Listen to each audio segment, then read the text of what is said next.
Hello guys, good evening. कैसे हैं आप सभी? और पढ़ाई वढ़ाई कैसी चल रही है? कल हमने सारे अभी तक जो संविधान संशोधन हुए ना 106 तक, वो मैंने क्या किया था, कल कंप्लीट करा दिए थे।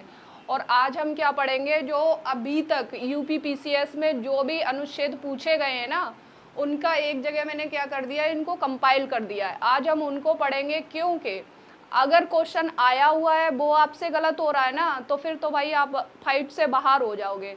तो इसलिए इनको रट लो बहुत अच्छे से। एक्स्ट्रा पढ़ना है वो तो पढ़ना ही है, लेकिन इनको भी आपको रट्टा मार लेना है। ये होंगे शायद 60-70 के आसपास अनुच्छेद होंगे। आज हम बहुत अच्छे से इनको रट्टा मार लेंगे, जिससे कि क्या हो जाएगा, आपका एक भी क्वेश्चन गलत नहीं होगा अगर अनुच्छेद से पूछा जाएगा। बाकी सभी से पूछा जाएगा तो बाकी तो हम पढ़ रहे हैं ना डिटेल, और क्वेश्चन भी कर रहे हैं, पीवाईक्यू कर रहे हैं, और बन सकते हैं संभावित क्वेश्चन है वो भी कर रहे हैं। तो अभी कौन सा पूछा गया था, ये अनुच्छेद 14। अनुच्छेद 14 क्या कहता है कि विधि के समक्ष क्षमता, मतलब क्या देता है, विधि के समक्ष क्षमता देता है भारत के राज्य क्षेत्र में सभी नागरिकों। क्योंकि कुछ जो हमारे फंडामेंटल हैं राइट जो दिए गए हैं, वो नागरिकों के लिए भी है और कुछ विदेशियों के लिए भी है।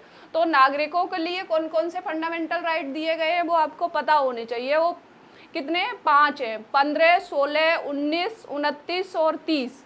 ठीक है, तो ये किसके लिए, सभी नागरिकों को क्या देता है, कानून की नज़र में बराबर। मतलब कानून की नज़र में कोई छोटा बड़ा नहीं है। वो अंबानी के लिए भी सेम कानून है, वो आम आदमी के लिए भी सेम कानून है। ठीक है, और सभी को कानून का समान संरक्षण, मतलब कानून का सभी को क्या दिया जाएगा, समान संरक्षण दिया जाएगा। अब कौन सा आया, अनुच्छेद 15।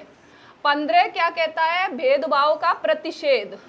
भेदभाव का प्रतिषेध क्या होता है, राज्य किसी भी नागरिक के साथ कैसे केवल धर्म, मूलवंश, जाति, लिंग या जन्म स्थान के आधार पर क्या नहीं करेगा, भेदभाव नहीं करेगा। कि ऐसा नहीं हो सकता है कि आप फलाने धर्म से आते हैं, यानी कि हिंदू, मतलब अगर आप मुस्लिम धर्म से आते हैं, क्रिश्चियन आते हैं, बौद्ध, जैन या किसी और अन्य धर्म से आते हैं, तो आपके साथ कोई भेदभाव नहीं करेगा, आपको समान व्यवहार किया जाएगा जैसे कि अन्य धर्मों के साथ किया जाता है।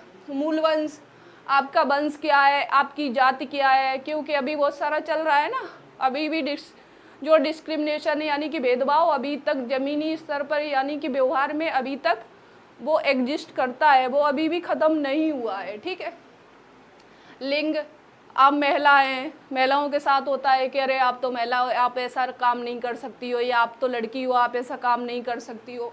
या जन्म स्थान के आधार पर जो नॉर्थ ईस्ट के लोगों के साथ किया जाता है।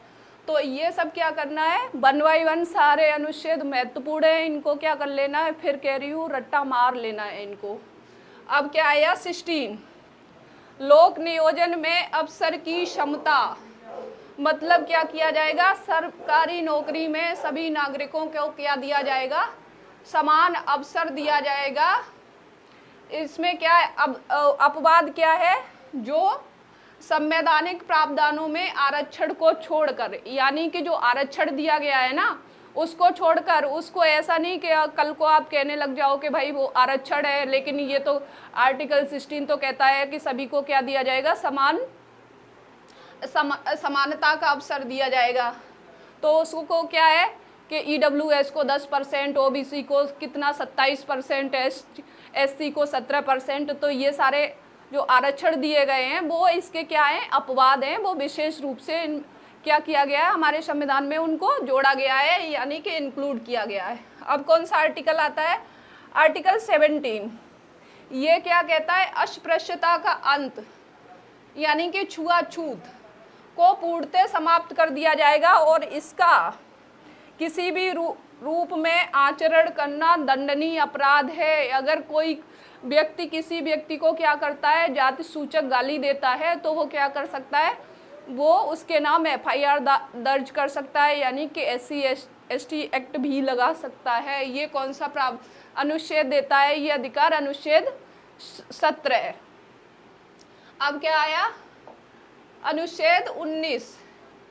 अनुच्छेद 19 को बड़े डिटेल में हमने पढ़ाया था। जब हमने क्या पढ़ा था, जब हम डिटेल फंडामेंटल राइट पढ़ रहे थे उस समय हमने डिटेल में पढ़ा था। अभी हमें ये पता होना चाहिए, क्योंकि अभी जो महत्वपूर्ण अभी तक जो आए हुए हैं ना यूपीपीसीएस में, वो आर्टिकल हम पढ़ रहे हैं। स्वतंत्रता का अधिकार, नागरिकों को 6 प्रकार की स्वतंत्रता दी गई है। कौन कौन सी? वाक, मतलब सबसे पहले हम क्या करते हैं, बोलते हैं, अभिव्यक्त करते हैं। अभी हम क्या कर रहे हैं, बोल रहे हैं ना, तो ये हमारे पास क्या है, ये हमारे पास स्वतंत्रता है, यानी कि फ्रीडम है। शांतिपूर्ण सभा, संगठन बनाना, भारत में भ्रमण करना, निवास, और क्या करना, व्यापार करना।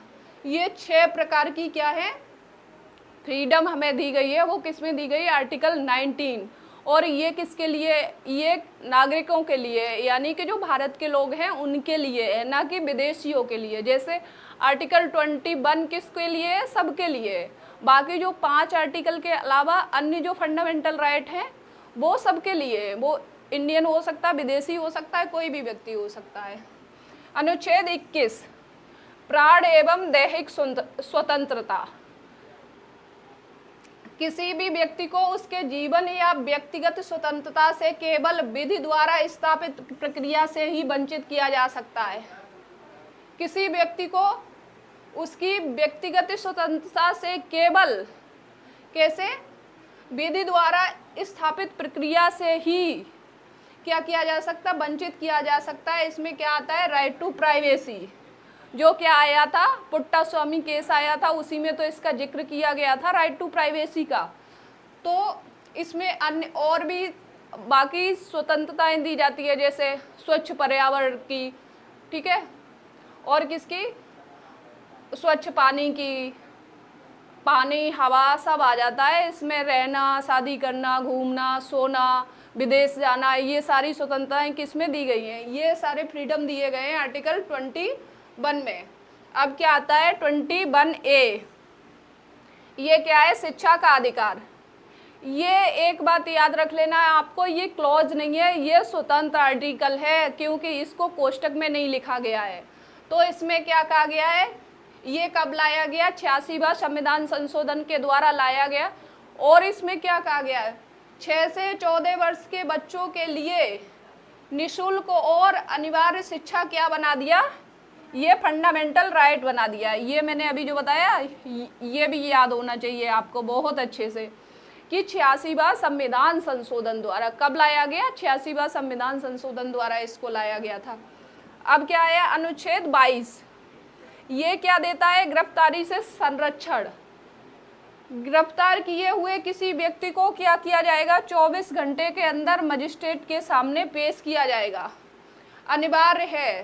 तथा वो क्या कर सकता है? अपने पसंद का वकील कर सकता है, उससे परामर्श ले सकता है, और 24 घंटे में जो रास्ते में आने जाने का टाइम है उसको माइनस कर दिया जाता है। मान लो किसी को जाने में ही 3 दिन लग गए, तो फिर तो ये हो जाएगा कि भाई आपने तो उसमें हमारे आर्टिकल कौन सा 22 तो कहता है कि 24 घंटे के अंदर मजिस्ट्रेट के सामने पेश करना है, लेकिन 3 दिन तो हमारे यहीं हो गए। तो ऐसा नहीं है, आने जाने के रास्ते को छोड़कर। ठीक, अब चलते हैं हम कहाँ? अनुच्छेद 23, ये क्या कहता है? मानव दुर्व्यापार पर रोक लगाता है। किस पर रोक लगाता है? ह्यूमन ट्रैफिकिंग पर क्या करता है? रोक लगाता है। मनुष्यों की खरीद फरोख्त यानी कि तस्करी की जाती है, जो बॉर्डर पे नहीं होता, बिहार नेपाल के बॉर्डर पे बहुत ज़्यादा ह्यूमन तस्करी होती है, मतलब मानव तस्करी होती है कि छोटी छोटी लड़कियों को बेच दिया जाता है।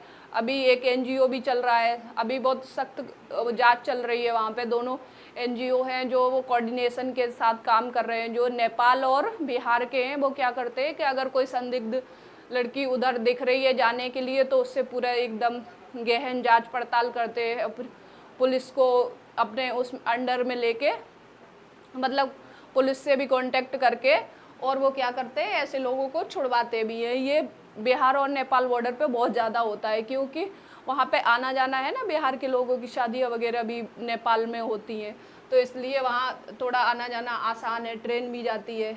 और क्या है इसमें? बिना मजदूरी दिए जबरन काम कराने पर प्रतिबंध, यानी कि किसी से बेगारी नहीं कराई जाएगी कि आप पैसे दे नहीं रहे। और क्या, जो बंधुआ मजदूरी टाइप होती है कि किसी व्यक्ति को घर में रख लिया है और पैसे तो दे नहीं रहे, बस खाना खिला रहे हो, कह रहे हो कि हमारा काम करो। तो जो अभी मुजफ्फरनगर का मामला आया था कि उन्होंने 8-10 लोगों को क्या कर रखा था, कैद कर रखा था। और वो क्या करा रहे थे, काम करा रहे थे प्रॉपर, और अगर वो कुछ बोलते थे तो उनकी पिटाई विटाई भी करते थे। तो अभी कुछ दिन पहले वो मामला सामने आया था। अब कौन सा आया, आर्टिकल 24। आर्टिकल 24 क्या कहता है, बाल श्रम का प्रतिषेध। 14 वर्ष से कम उम्र के बच्चों को कारखाना, खदानों या किसी अन्य जोखिम भरे कार्यों में नियोजन पर रोक। 14 वर्ष से जो कम आयु के बच्चे हैं उनको क्या किया जाएगा, कारखाना, खदानों या किसी अन्य जोखिम भरे स्थान पर उनसे क्या नहीं कराया जाएगा, काम कराने पर रोक लगा दी गई, क्योंकि वो बाल श्रम में आता है। हमारे उसमें क्या दिया गया, जो हमारे शिक्षा का अधिकार दिया गया उसमें क्या कि 6 से 14 वर्ष के बच्चों को निःशुल्क और अनिवार्य शिक्षा दी जाएगी। तो इसका मतलब है कि 8वीं क्लास तक के बच्चे कोई इस प्रकार का काम नहीं करेंगे।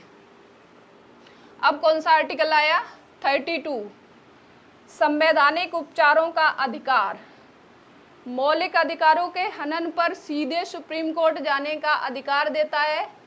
क्या देता है कि अगर आपके फंडामेंटल राइट का वायलेशन होता है तो आप कहाँ जा सकते हैं, आर्टिकल 32 के तहत आप सीधे कहाँ जा सकते हैं, सुप्रीम कोर्ट जा सकते हैं। और सुप्रीम कोर्ट क्या करते हैं, 5 प्रकार की रिट जारी करते हैं। वो मैंने रिट डिटेल में आपको पढ़ाई थी, तो अगर आपको नहीं याद है तो आप क्या करो, पीछे वीडियो में जाके आप देख सकते हैं, डिटेल में उसको सुन सकते हैं, समझ सकते हैं और उसका नोट्स भी बना सकते हैं। डॉक्टर अम्बेडकर ने इसे क्या कहा था, संविधान की हृदय या आत्मा भी कहा था। किसको, आर्टिकल 31 को। अब आगे कौन सा आर्टिकल है, अब अभी तक जो पढ़ा वो फंडामेंटल राइट से थे, जो कई बार पूछे गए हैं। डायरेक्ट पूछा गया है कि राइट टू प्राइवेसी कौन से आर्टिकल में दी हुई है, तो 18, 19, 21, 22 दे दिया, तो 21 में दी हुई है। और कुछ क्वेश्चन कूट में भी दिए गए कि इधर रख दिया कि राइट टू प्राइवेसी, बोलने की स्वतंत्रता, अवसर की समानता, अस्पृश्यता का अंत, सामने लिख दिए कि 17, 19, 21, ऐसे 16, ये सब आर्टिकल लिख देते हैं। तो अगर आपको पता होगा तो आप उसको टिक कर सकते हैं।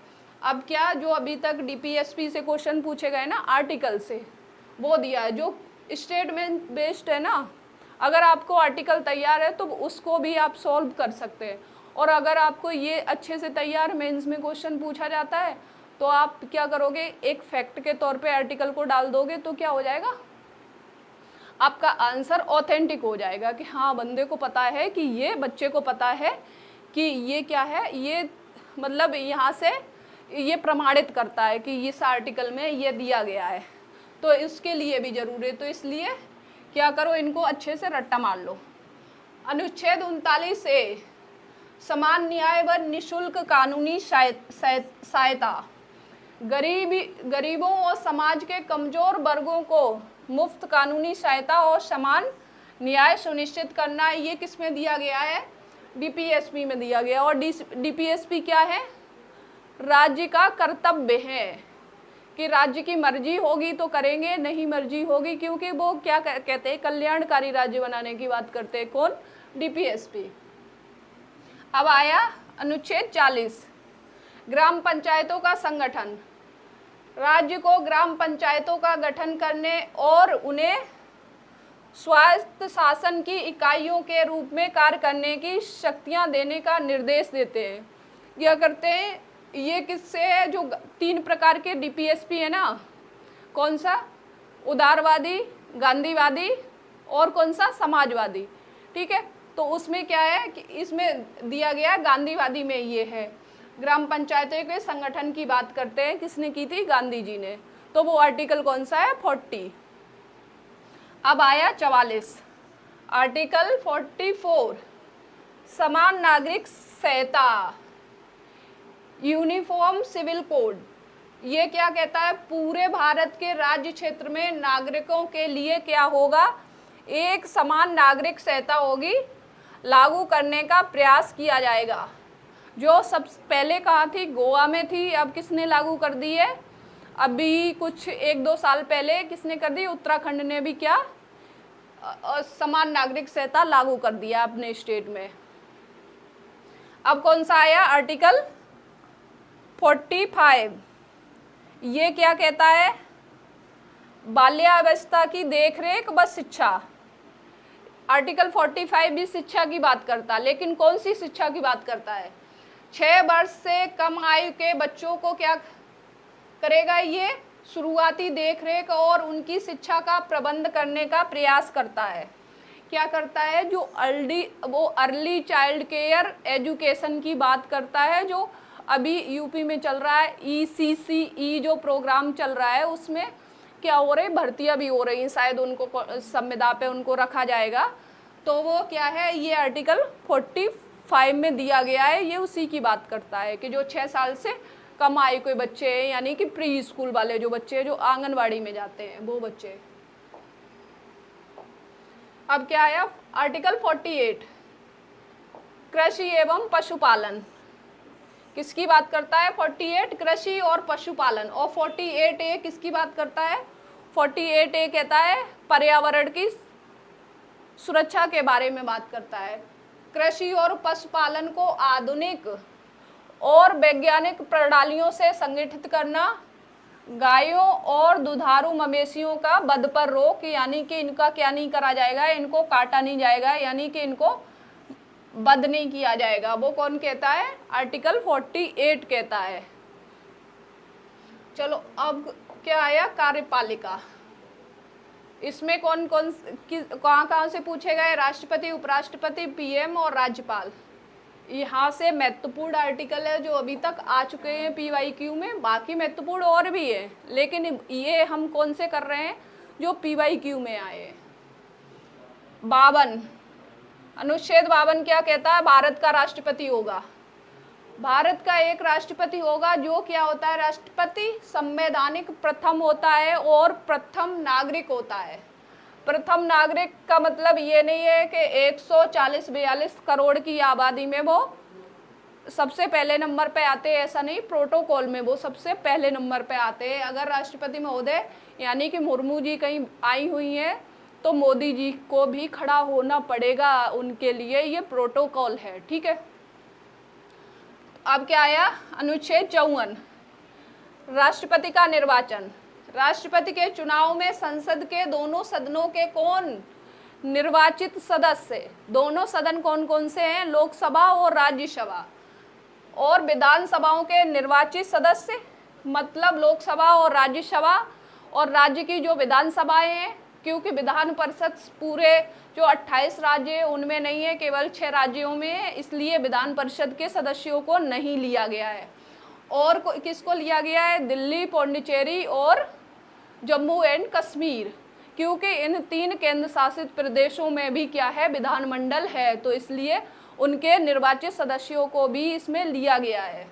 तो वो क्या करेंगे, ये राष्ट्रपति के चुनाव में इनको क्या है, वोट देने का अधिकार है, ये वोट कर सकते हैं।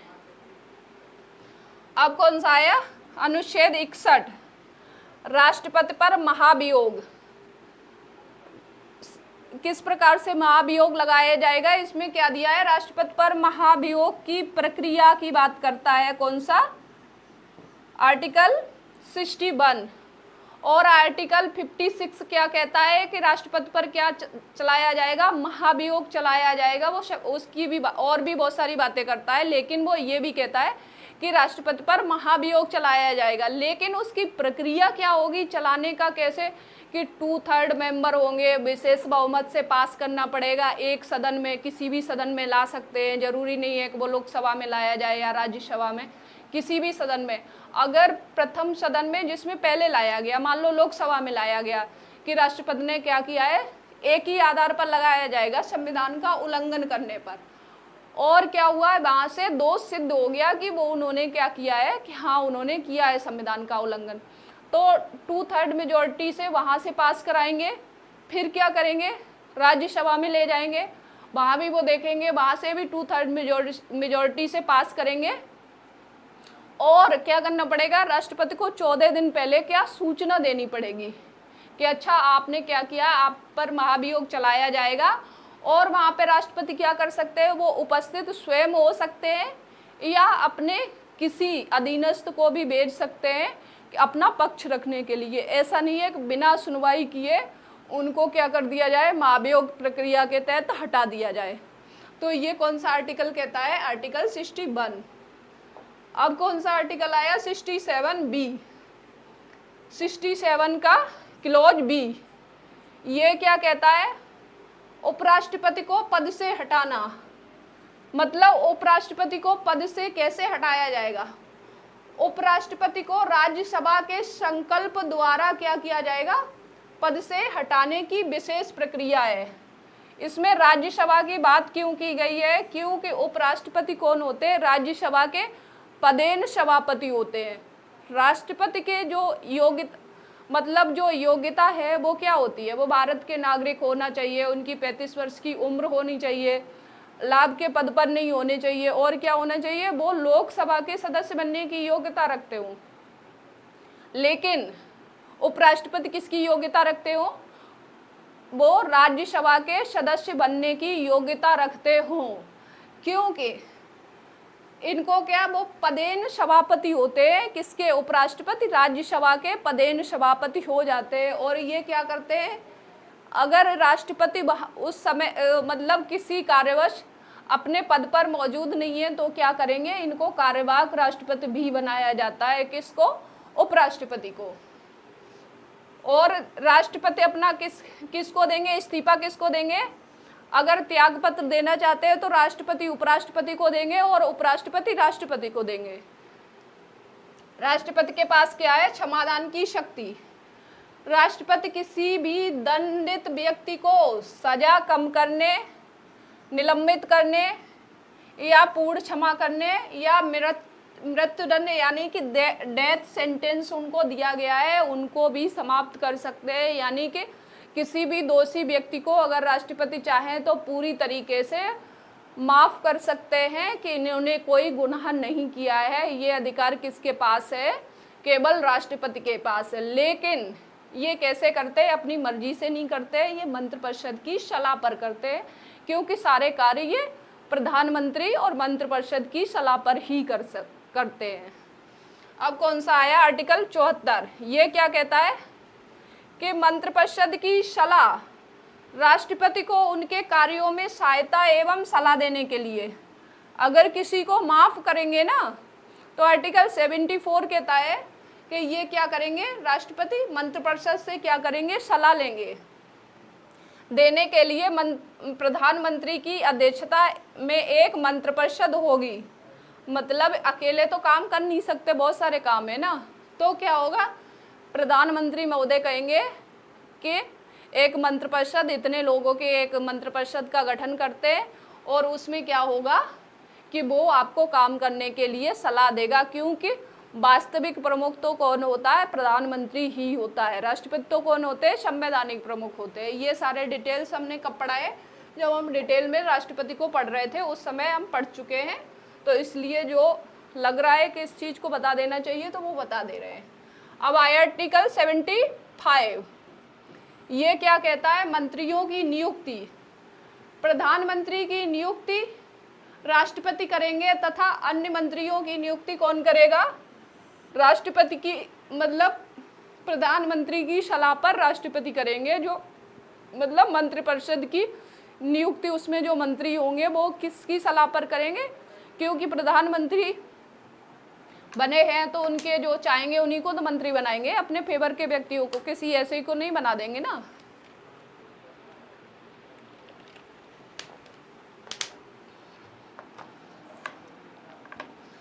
अब क्या आया, आर्टिकल 76। भारत का एक महान्यायवादी होगा। अच्छे से रट्टा मान लेना, 76 भारत का एक महान्यायवादी होगा। 76 भारत का एक महान्यायवादी होगा। देश का कौन है, सर्वोच्च कानूनी अधिकारी, जो भारत सरकार को क्या करता है, कानूनी मामलों पर सलाह देता है। और ये क्या करेगा कि किसी भी राज्य में जा सकता है, केंद्र सरकार की तरफ, केंद्र सरकार का पक्ष रख सकता है। अनुच्छेद 164, मुख्यमंत्री एवं राज्य मंत्री। राज्य में मुख्यमंत्री की नियुक्ति राज्यपाल करेंगे और अन्य मंत्रियों की नियुक्ति कौन करेगा, मुख्यमंत्री की सलाह पर राज्यपाल करेंगे। सेम प्रक्रिया जैसे राष्ट्रपति करते हैं प्रधानमंत्री की नियुक्ति, लेकिन जो जो दल किस में है, बहुमत में है, उसकी नियुक्ति करते हैं। अगर नहीं है तो फिर उनको क्या है, स्वविवेक की शक्ति है कि वो कैसे करेंगे, यानी कि गठबंधन की सरकार बनेगी तो कौन बनेगा। ये सब ऐसे नहीं दिखा दिया है कि स्वविवेक की शक्ति, लेकिन ऐसा होता नहीं है वास्तव में। तो ऐसे क्या करते हैं, राज्यपाल किसकी नियुक्ति करते हैं, मुख्यमंत्री की यानी कि सीएम की, और किसकी सलाह पर करते हैं, मंत्रिपरिषद की नियुक्ति करते हैं मुख्यमंत्री की सलाह पर।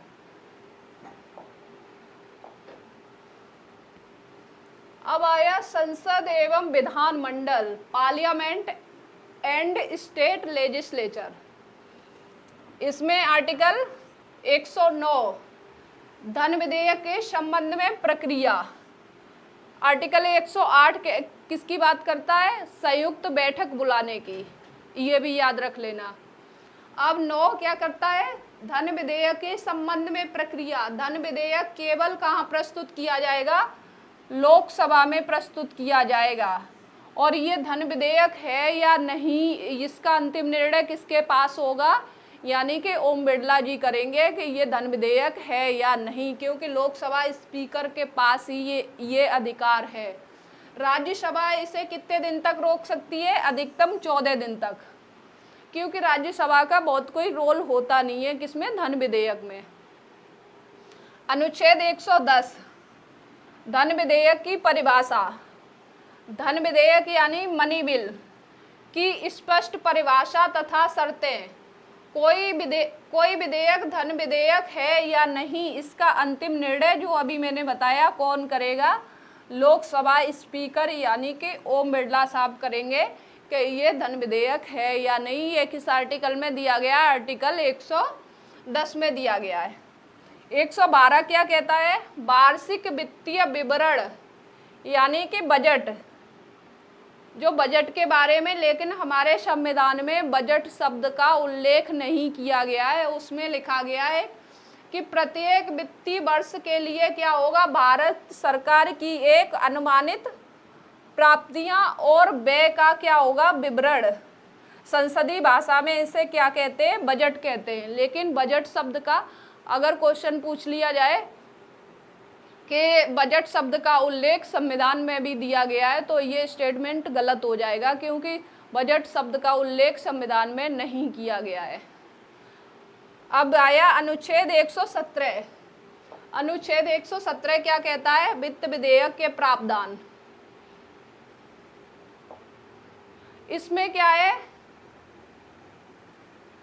वित्त विधेयक के प्रावधान। वित्त विधेयक यानी कि फाइनेंशियल बिल को पेश करने तथा पारित करने से संबंधित क्या प्रावधान किसमें दिए गए, 117 में। किसमें दिए गए, 117 में दिए गए। अब क्या आया, अनुच्छेद, इसके और भी 1, 2, 3 पार्ट है, वो उनको मैंने डिटेल में पढ़ाया था कि वित्त विधेयक क्या है, धन विधेयक क्या है। अब मैं सोच रही हूँ कि ऐसा भी कर दूंगी कि विशेष बहुमत क्या होता है, साधारण बहुमत क्या होता है, वित्त विधेयक क्या है, धन विधेयक क्या है, इनको एक कंपाइल वे में करके एक पीडीएफ बना के आप लोगों को प्रोवाइड करा देंगे, जिससे कि क्या होगा कि कन्फ्यूजन खत्म हो जाएगा। क्योंकि बहुत कन्फ्यूजन होता है कि वित्त विधेयक, धन विधेयक और किसमें, बहुमत में। अब 123 क्या कहता है, राष्ट्रपति को कौन सी शक्ति देता है, अध्यादेश की शक्ति। संसद का सत्र न चलने की स्थिति में और तुरंत कानून बनाने के लिए क्या किया जाता है, ऑर्डिनेंस जारी किया जाता है। यानी कि राष्ट्रपति क्या करते हैं, अध्यादेश जारी करते हैं, लेकिन ये क्या होता, अस्थायी होता है। अगर 6 सप्ताह के अंदर क्या नहीं हुआ, अगर संसद या मतलब सदन में क्या नहीं, इसको स्वीकृति नहीं दी गई तो क्या हो जाएगा, ये निरस्त मान लिया जाएगा। क्योंकि ये संसद की तरह होता है, लेकिन संसद में जो कानून बनते हैं वो नहीं होता है, ये अस्थायी प्रकृति का होता है। और संसद में जो कानून बनते हैं वो कैसे होते हैं, स्थायी प्रकृति के होते हैं। अब आया 213, राज्यपाल की अध्यादेश की शक्ति। 123, अब इसको क्या कर दो, बीच वाले 2 को बाहर ले आओ और 3 तो लास्ट में ही, मतलब 12 को 21 बना दो और 21 को 12 बना दो। राज्यपाल की अध्यादेश की शक्ति, राज्य विधानमंडल के विश्रांति काल में राज्यपाल को क्या शक्ति दी गई है? जब क्या नहीं हो, सत्र नहीं चल रहा हो और कोई विशेष परिस्थिति हो, यानी कि आपातकाल की स्थिति हो कि मान लो बाढ़ आ गई अभी और सदन नहीं चल रहा है, क्योंकि विधानमंडल एक ही है, विधान परिषद 2 सदन तो है नहीं ना उसमें, क्या नाम, राज्यों में, सारे राज्यों में तो नहीं है, 6 ही राज्यों में है। तो वहाँ अगर सदन सत्र में नहीं है तो क्या होगा? अध्यादेश लाएंगे। कौन लाएंगे? राज्यपाल लाएंगे। अनुच्छेद 124 ये क्या कहता है? उच्चतम न्यायालय की स्थापना, मतलब सुप्रीम कोर्ट के स्थापना की बात करता है। भारत के सुप्रीम कोर्ट की स्थापना, गठन और न्यायाधीशों की नियुक्ति, मतलब न्यायाधीशों की नियुक्ति कैसे होगी, उसकी प्रक्रिया के, और इसका सुप्रीम कोर्ट का गठन, ये सब डिटेल किस में दिया गया है? ये दिया गया है 124 में। जो क्या होता है, उसके जजों के जो नियुक्ति की प्रक्रिया होती है, जो कॉलेजियम प्रणाली होती है। अभी क्या है, एक उज्जवल भैया करके एक जज साहब हैं, उन्होंने इस पे सवाल उठाए हैं कि इसकी क्या हो रही है, पारदर्शिता खत्म हो रही है कि अगर किसी जज को, मतलब मान लो सीजेआई ही बनाया जा रहा है या हाई कोर्ट में किसी, मतलब वहाँ का सर्वोच्च जज बनाया जा रहा है, तो वो क्या कर रहे हैं, उनकी योग्यताओं के बारे में एक्सप्लेन नहीं कर रहे हैं। तो इससे क्या लग रहा है कि हो सकता है कि कोई उनसे ज़्यादा योग्य व्यक्ति वो पीछे रह जाए और जो अयोग्य व्यक्ति वो उसका, अगर हो सकता है कि वो उनसे आगे निकल जाए। तो ये क्या हो रहा है, वो इनकी क्रेडिबिलिटी पर क्या उठा रहे हैं, सवाल उठा रहे हैं। तो कल हम क्या करेंगे, कल 3-4 चीज़ें समझाएंगे आपको। एक कॉलेजियम क्या होता है, एक जो परिसीमन चल रहा है उसके बारे में बताएंगे, और क्या धन विधेयक, और किसमें वित्त विधेयक, और साधारण बहुमत, विशेष बहुमत, और 368 का जो क्या है संविधान संशोधन है, वो सारा एक वीडियो में कंपाइल कर देंगे, जिससे क्या क्या होगा कि आपको उन सब चीज़ों को याद रखने में आसानी हो जाएगी। तो अब कौन सा आया? आर्टिकल 131, मूल क्षेत्राधिकार, केंद्र और राज्यों या 2 या अधिक राज्यों के बीच विवादों की सीधी सुनवाई का अधिकार किसके पास है? केवल सुप्रीम कोर्ट के पास है। अगर किसी केंद्र सरकार और किसी राज्य के बीच में विवाद है, जैसे कि अभी पहले क्या था कि पश्चिम बंगाल में ममता दीदी की सरकार थी, तो केंद्र सरकार के बीच में हमेशा कुछ न कुछ विवाद रहता था, तो उसकी सुनवाई कहाँ हो सकती है? केवल सुप्रीम कोर्ट में हो सकती है। या फिर 2 राज्यों या उससे अधिक राज्यों के बीच में अगर विवाद चल रहा है तो उसकी भी सुनवाई कहाँ होगी? वो भी केवल सुप्रीम कोर्ट में हो सकती है, वो भी सीधे। अब अनुच्छेद 136, विशेष अनुमति याचिका, सुप्रीम कोर्ट को भारत के किसी भी न्यायालय या अधिकरण के फैसले के खिलाफ अपील सुनने की विशेष इजाजत देने की शक्ति है। मतलब क्या, सुप्रीम कोर्ट के पास अधिकार है कि कोई भी, मतलब हाई कोर्ट, भारत के किसी भी न्यायालय या अधिकरण का कोई मामला है या उनने कोई फैसला सुना दिया, मान लो क्या हुआ है कि किसी जिला न्यायालय ने क्या कर दिया, किसी व्यक्ति को क्या दे दी, फांसी की सजा दे दी, तो वो क्या कर सकता है, वो सुप्रीम कोर्ट जा सकता है। या फिर किसी हाई कोर्ट ने क्या कर दिया है, किसी को फांसी की सजा दे दी है, तो वो सीधा सुप्रीम कोर्ट में अपील कर सकता है। हो सकता है कि वहाँ से वो बरी हो जाए, यानी कि उसको वो फांसी की सजा से मुक्ति मिल जाए, हो सकता है सजा मिल जाए, लेकिन आजीवन कारावास मिलेगा, लेकिन फांसी की सजा से मुक्त भी हो सकता है। ये किसके पास? आर्टिकल 136 में ये अधिकार है। अब अनुच्छेद 141, उच्चतम न्यायालय का कानून, सुप्रीम कोर्ट द्वारा घोषित कानून भारत के सभी न्यायालयों के लिए क्या है, बाध्यकारी होगा, यानी कि बाइंडिंग होगा। अगर सुप्रीम कोर्ट क्या करते हैं, कोई कानून घोषित करते हैं, वो जितने भी हमारे न्यायालय हैं राज्यों के, सारे न्यायालयों को क्या करना पड़ेगा, मानना होगा, वो बाध्यकारी है, वो मना नहीं कर सकते। अब आया 143। 143 क्या कहता है, परामर्शदात्री क्षेत्राधिकार।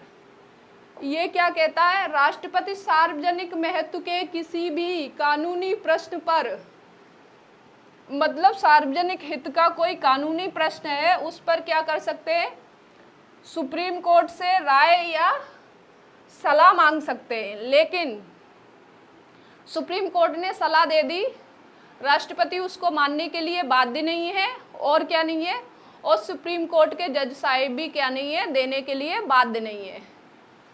तो अब क्या आया 226, उच्चतम न्यायालय की रिट की शक्ति, सॉरी उच्च न्यायालय की यानी कि हाई कोर्ट की।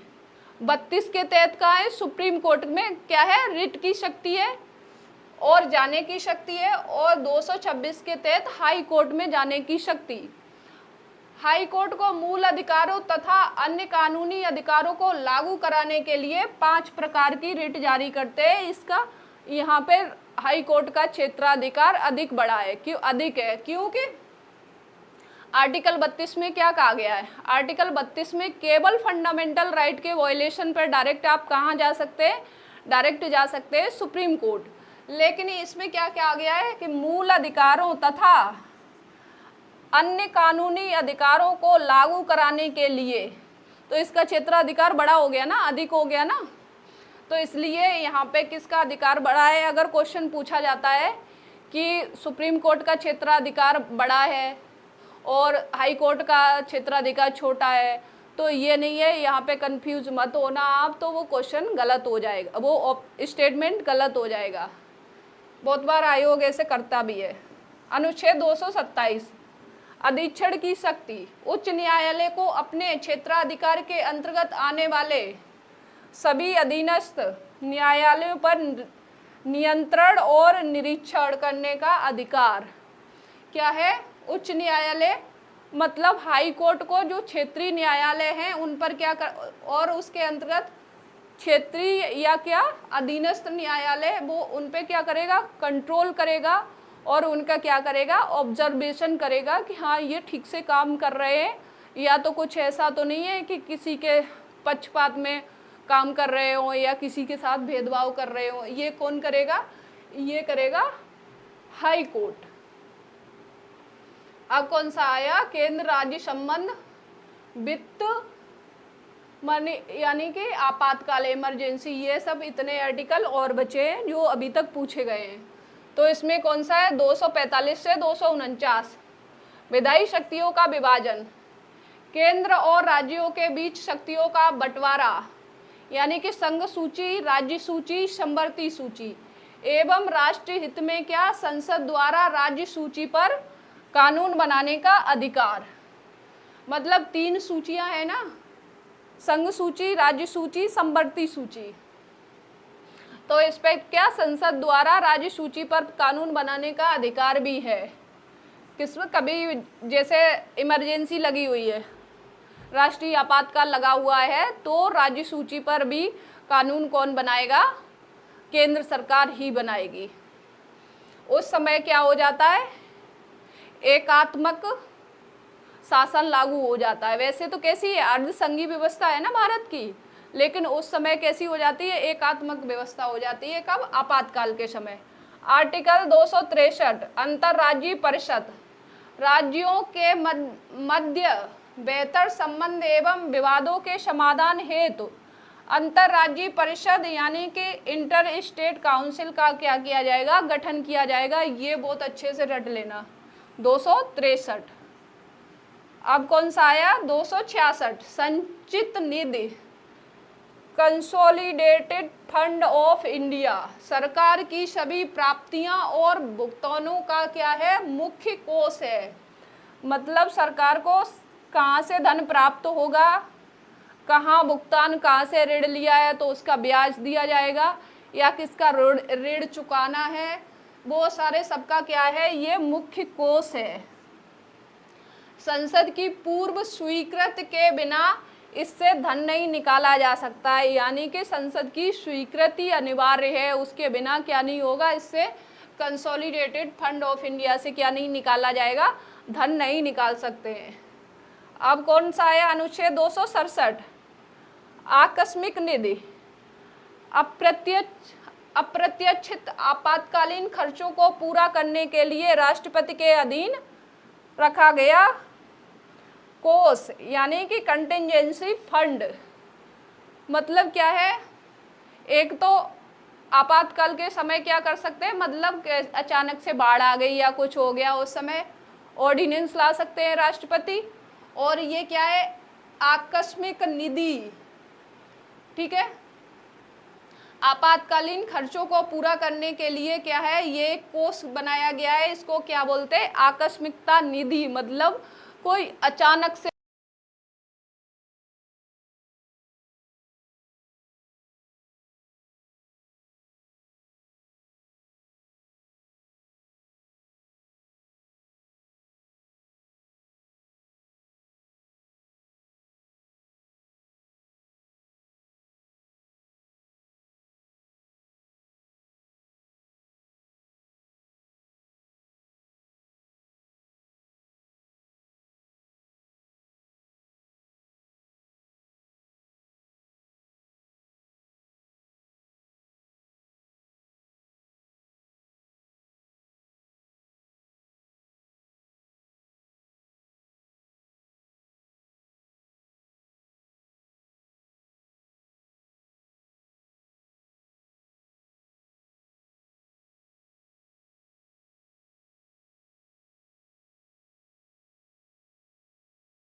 अनुच्छेद 267 ये क्या कहता है?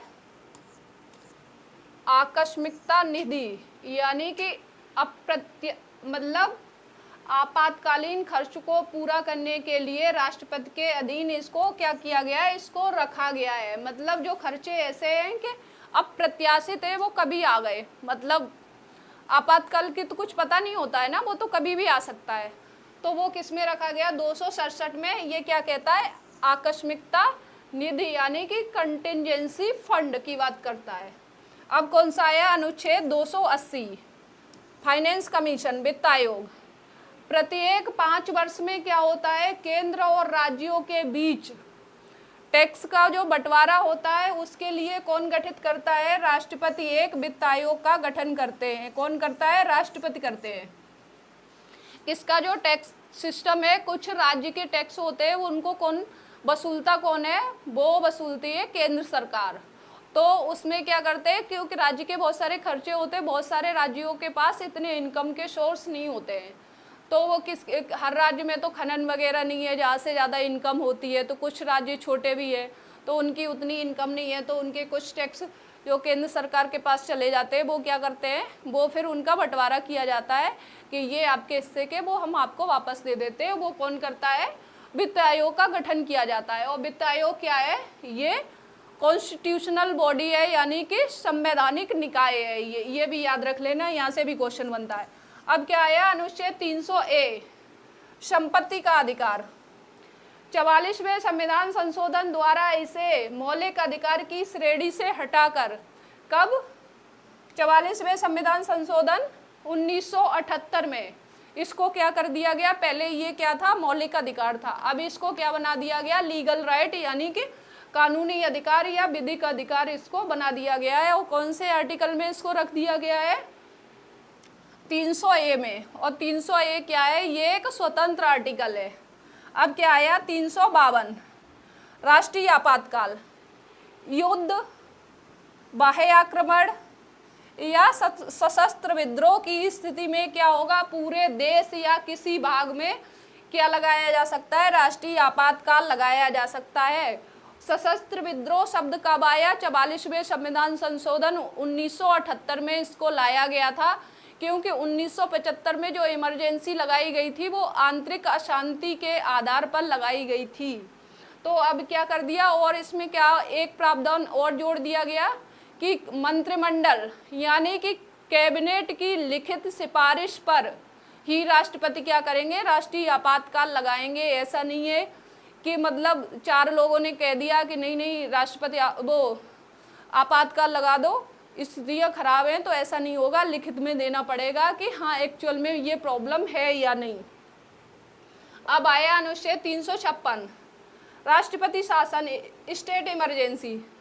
राज्य में संवैधानिक तंत्र के विफल होने पर राज्यपाल की रिपोर्ट के आधार पर क्या होता है? राष्ट्रपति शासन लगाया जाता है। हमारे संविधान में क्या शब्द दिया गया है? संवैधानिक तंत्र की विफलता का ही उल्लेख किया गया है, ना कि वहाँ पे राष्ट्रपति शासन शब्द का उल्लेख नहीं किया गया है। अगर आपके स्टेटमेंट में दे दिया जाता है कि राज्य में राष्ट्रपति शासन अनुच्छेद 356 में लिखा गया है, तो ये गलत हो जाएगा, क्योंकि वहाँ पे राज्य में संवैधानिक तंत्र की विफलता के आधार पर ही क्या, और वो रिपोर्ट कौन देंगे? राज्यपाल किसको देंगे? राष्ट्रपति को देंगे। एक दूसरा आधार और है कि अब मीडिया या किसी खुफिया एजेंसी के आधार पर अगर पता लगता है कि क्या हुआ है, संवैधानिक तंत्र की विफलता हुई है, तब भी क्या लगाया जा सकता है? राष्ट्रपति शासन लगाया जा सकता है। अब क्या आया? 360 वित्तीय आपातकाल। देश के वित्तीय स्थायित्व या साख को खतरा होने पर, मतलब साख खराब हो जाए, हम लोग कहते नहीं है करे उसकी तो साख खराब है, उसको पैसे नहीं देंगे, तो ऐसे किसी देश की हो जाती है, तो फिर कौन सी सिचुएशन आ जाती है? मंदी आ जाए, ठीक है, बेरोजगारी बहुत बढ़ जाए, मतलब इन्फ्लेशन आ जाए, बेरोजगारी, वित्तीय स्थायित्व, तो हमारा जो फॉरेन करेंसी है वो जो हमारे पास डॉलर स्टॉक में होता है वो ख़त्म हो जाए, बिल्कुल ना बचे, तो फिर कैसी स्थिति हो जाती है? वो क्या लग जाता है? वित्तीय आपातकाल लग जाता है, जो अभी तक भारत में नहीं लगा है एक भी बार। 1991 में जो इतनी कठिन परिस्थिति थी उस समय भी नहीं लगाया गया। 368 संविधान संशोधन। संसद की संविधान में संशोधन की शक्ति तथा उसकी प्रक्रिया का विस्तृत उल्लेख किया गया है। किसमें किया गया है? 368 में। अब आगे क्या आया? आयोग एवं सेवाएं, इनको अलग से पढ़ लो। अनुच्छेद 312 ये किसकी बात करता है? अखिल भारतीय सेवाएं। नई अखिल भारतीय सेवाएं। अखिल भारतीय सेवाएं क्या होती हैं? All India service, IAS, IPS, IFS। ठीक है, ये 3 क्या है? अखिल भारतीय सेवाएं। इनका सृजन कौन करेगा? राज्यसभा करेगा, ना कि लोकसभा। इसकी शुरुआत कौन करता है? इसका संकल्प कौन लेता है? राज्यसभा। अब क्या आया? 315 लोक सेवा आयोग, यूनियन पब्लिक सर्विस कमीशन या स्टेट पब्लिक सर्विस कमीशन, इसका क्या किया जाएगा? गठन किया जाएगा। ये कौन सा अनुच्छेद कहता है? 315। 320 क्या कहता है? लोक सेवा आयोग के कार्य, सिविल सेवाओं की भर्ती के लिए परीक्षाएं कराना, उनकी नियुक्ति से जुड़े मामलों पर क्या करना? परामर्श देना कि उनकी परीक्षाएं कैसे की जाएगी, उनकी नियुक्तियां कैसे होंगी। ये सब किस में दिया गया? आर्टिकल 320 में। 323A प्रशासनिक अधिकरण यानी कि ट्रिब्यूनल्स, सरकारी कर्मचारियों की सेवा संबंधी विवाद और क्या शिकायतों के लिए त्वरित समाधान हेतु क्या किया गया? ट्रिब्यूनल का गठन किया गया। मान लो कोई व्यक्ति नौकरी कर रहा है, कर्मचारी नौकरी कर रहा है, ठीक है, सेवा में है, और कोई विवाद हो जाता है तो उसका त्वरित समाधान होना जरूरी है। क्योंकि अगर कोर्ट में जाएगा तो कोर्ट में ऑलरेडी इतने सारे मामले क्या हैं? लंबित हैं, तो ये तो 1-2 साल चल जाएगा, तो फिर दिक्कत हो जाएगी। वो जो सेवा में है वो वहाँ भी समस्या आएगी। तो इसलिए क्या किया गया? ट्रिब्यूनल बनाया गया, वहाँ पे क्या तत्काल मामले निपटाए जाते हैं। अब क्या आया? 324 निर्वाचन आयोग। ये क्या काम करते हैं? देश में स्वतंत्र और निष्पक्ष चुनाव कराने का चुनाव आयोग का प्रावधान है। क्या करते हैं ये? स्वतंत्र और निष्पक्ष चुनाव कौन कराते हैं? Election commission of India. ये किसके चुनाव कराते हैं? संसद के, विधानमंडल के, राष्ट्रपति के, उपराष्ट्रपति के। लेकिन पंचायत और नगर पालिका के चुनाव कौन कराता है? राज्य निर्वाचन आयोग कराते हैं। ये याद रख लेना। अनुच्छेद 338 अनुसूचित जाति आयोग। अनुसूचित जातियां यानी कि शेड्यूल कास्ट के अधिकारों की रक्षा करने और उनके विकास के लिए क्या किया गया है? एक राष्ट्रीय अनुसूचित जाति आयोग का गठन किया गया है। ठीक, चलो, तो आज अभी तक जो UPPCS में महत्वपूर्ण अनुच्छेद पूछे गए थे उनको मैंने बहुत अच्छे से समझा दिया है आपको। मुझे लगता है कि आपको चीज़ें याद भी हो गई होंगी बहुत अच्छे से। तो आप क्या करो, अब इनको अच्छे से 2-3 बार देख लो, रट्टा मार लो इसमें। अगर यहाँ से क्वेश्चन आए तो मेरे ख्याल से अब आपका गलत नहीं होना चाहिए। अगर फिर भी आप गलत करके आते हैं तो मेरे ख्याल से आप फाइट से बाहर होंगे। अब कल हम क्या पढ़ेंगे? धन विधेयक, वित्त विधेयक क्या होते हैं, इनमें अंतर क्या है, सभी धन विधेयक वित्त विधेयक हैं या सभी वित्त विधेयक धन विधेयक है। ये इस टाइप के जो कन्फ्यूजिंग वाले स्टेटमेंट आते हैं।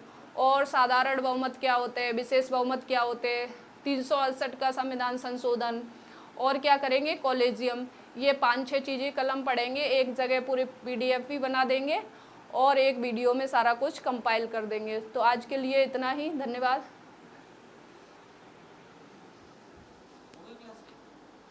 वो एड्रेस क्या है उसका?